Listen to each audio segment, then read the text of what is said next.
Soundpeats made a high-res Bluetooth earbud.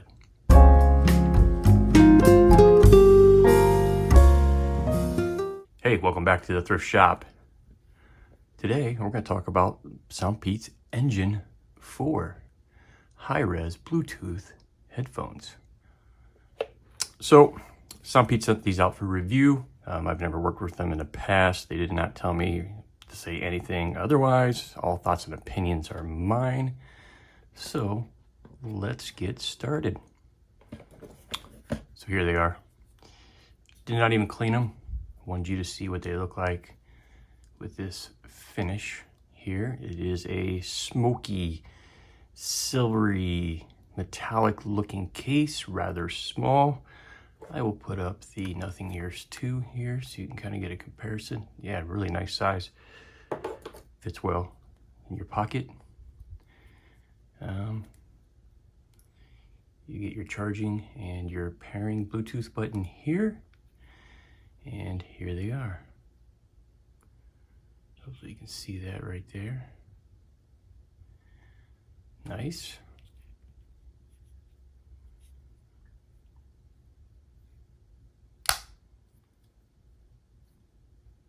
So let's take a look at what's in the box here. So I'm gonna add getting these out because this may have been the hardest package ever to get open. The interference here is so tight that literally even the weight of the Bluetooth headphones in here, I could barely get it out. So I recommend putting some tape on the back side of this and pulling it out, because otherwise it is tight. So they do come in here just like this. Nice presentation. You know, these things cost $55, $54.99 in Amazon, and if you stick around, I'm going to give you a code at the end to save 20%.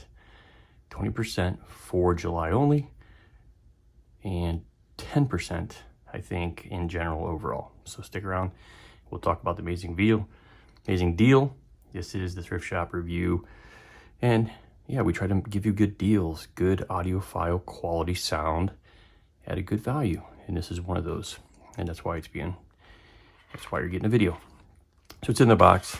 Now you lift this up. You're gonna get your normal USB to USB-C cable and some ear tips. So you can see here, just make sure you get the right ones that fit your ears. Yep. So, you know, for $55, this is a reasonable kind of a product unboxing.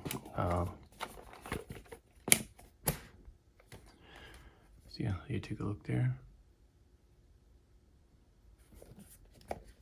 So I've had Soundpeats since the beginning.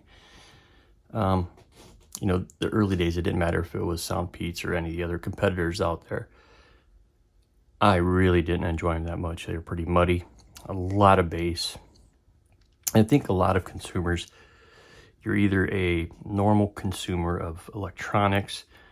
The only products you've used are, you know, Apple earbuds, AirPods, etc. And you love that bass. You really want that bass. Then you have the audiophile side. So you have two sides. You have the general consumer who doesn't really care, loves the bass, and you have the audiophile side.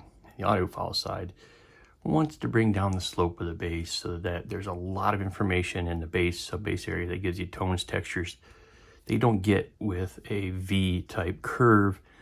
And finally, Soundpeats, well, they did it. They did it with these. And I gotta say they did a really good job. I'm gonna pop up the actual app here. And the first thing you'll note is the app does not get good reviews. I did not have any problems with it, so don't worry about those reviews. Maybe it was first glitches, I'm not sure. I had zero issues with the app. Although there is one problem, is they require you to sign up. Why? Soundpeats, this is something that you cannot do. Get an app, let a consumer use your product. Most people don't want to sign up. There are a lot of photo apps, you know, things and devices that I will not purchase if I have signed up to use the app. I don't want to count. All I want to do is use the product, buy it from you, and use it. So just a key, Soundpeats, please stop doing that. But it's relatively harmless in this case. Signed up, and I'll pop up going through the app. It's pretty cool because you get a lot of preset kind of equalizer settings, and they're actually really good. The first thing I did is I dropped down lower the bass and improved it, and we will talk about the sound here in a minute, but it did improve it quite a bit from the stock tuning. Then I went down to increased treble and fell in love. You'll see me pop through, and it actually reacts really fast with them in your ears, and you can quickly notice the differences. These are not subtle changes. They're very, very evident when you make these changes. After you do that, you can make your own custom EQ and save it in there. Notice the one I did there, I was just playing around. That's not the one I chose, and it worked. And then lastly, you can do the adaptive EQ. Now make sure you hit just beneath it. I kept hitting it. I wasn't hitting the actual arrow. Once you hit it, you'll go through a test. I'll pop it up. You'll see running through the test. And please note that I thought I was supposed to hear something, or otherwise I should state I was hearing something, but I wasn't realizing that's what I was supposed to be hearing. So it took me a minute, and it's not very intuitive on what you should hear. But anyways, it made for a really interesting adaptive EQ for me because it gave me everything I wanted in treble and mid vocals, and the bass was a little bit boosted in the very, very bottom end, which that rumble, that is absolutely perfect, where you get the rumble, but it doesn't muddy anything up, which is really cool. We need to talk about specs about this thing. So on one charge, I'm afraid to pop these out right now because I am using my phone to do this. I popped these out. I didn't disconnect them. So I promise I'll get some pretty good pictures. I'll throw them in here so you can see them of these, but there's not much to see past this. Looks pretty normal. You're going to get 12 and a half hours on a charge, 43 hours with the case. That is a lot of time. It has a coaxial driver. That's right, coaxial. It's a dual driver, 10 millimeter, and I believe it is a 6 millimeter. So you have the big 10 millimeter doing the bass, 6 millimeter doing the mids and the highs. It includes seamless multi-point connectivity, so that's pretty cool. As I mentioned, you get the personalized EQ, you adjust your volume. The features work, the touches work just fine for me. And we'll talk a little bit about the ergonomics of this. You know, the battery indicator, everything. And mine did update after using the app, so highly advise getting the update, because pre-update I was getting quite a few drops while at the gym, you know, there for 2 to 3 hours working out, and I would get occasional dropouts, and after the firmware update did not have any problems. So kind of important to do that. You do get SBC for your iPhone, which I use, and it does have LDAC, which is really cool. If you're a Sony person, you know what I'm talking about. I was using my Hibby R3 Pro Saver for DAP, digital audio player, to stream LDAC to this. Now I can't get the app in this, so I'm listening to the stock tuning, and it worked flawlessly. It's really good. I believe it's IPX4 rated. So in just thinking about this, so this thing, it's the first, you know, high-res audio device they've made, and they did a good job. And to get to that point, you need to be equivalent of 20 hertz to 40,000 hertz. And also one of the things is if you have LDAC, you can get high-res certified. So It's not a blanket thing. There's actually a society out there that does this. So it's not just marketing that these are pretty good. Let's see what else here. The chipset is a WQ7033MX chipset. It includes 5.3 Bluetooth, so these are kind of future-proof. Trying to see if there's anything else in here we need to talk about that's really important before we get to this sound. Oh, it does have a very low latency game mode, which you can turn on in the app also.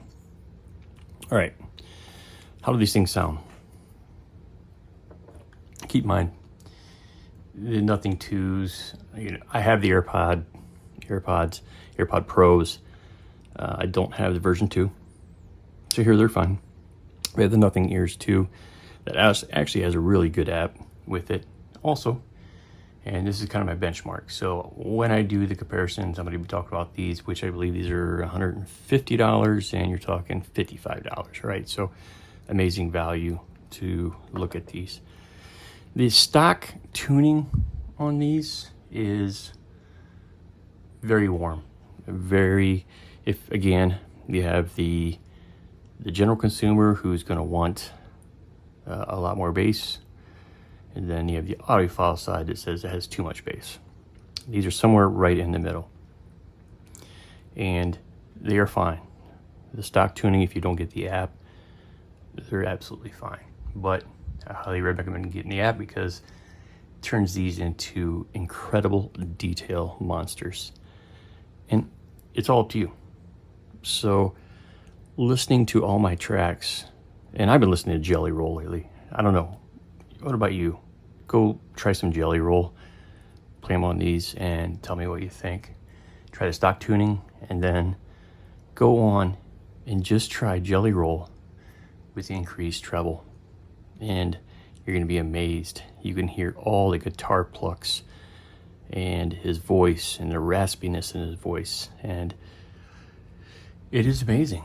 I can't believe for $55 that, I'm sorry, $59, 59, I've been saying 55, for $59 that you can get such a good product and Bluetooth. Mind you, I'm mostly using my iPhone with what I consider one of the worst Bluetooth codecs.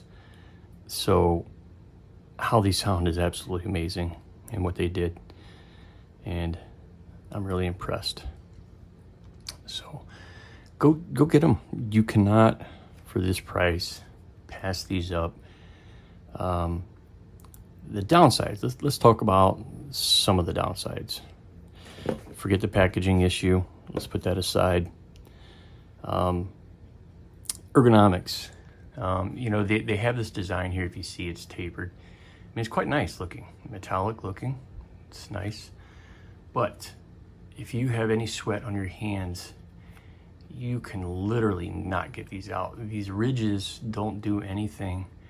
It's like they need a little more texture so you can pull them out. I mean, literally, my hands were sweaty the first time, and I just could not get these out. So depending on your fingers, my hands aren't the smallest.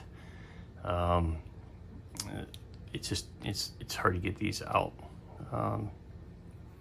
Again, I didn't have any issues with Bluetooth pre kind of firmware update, or after the firmware update. So yeah, other than the ergonomics of individually pulling these out, about the only issues. They fit normally in your ear. Make sure you use the right ear tips. The other downside is they don't have active noise cancellation, although what I'll say is they're nearly equivalent to my Nothing Ears 2 with the noise canceling on. They're so isolating that you're not getting much sound in. And the only time these become better is when you turn on transparency, if you're gonna talk to somebody, or if you're going to go ride a bike or go for a walk or do anything where you want to know the environment around you, you need that transparency, which you will not get with these. So that's one of the only downsides. The calls, I'll try to upload a video. I was walking on a treadmill recording how good they sound, and they actually sound pretty good. I barely could tell the difference between my built-in microphone in my actual phone and these, so you know, that's pretty good. So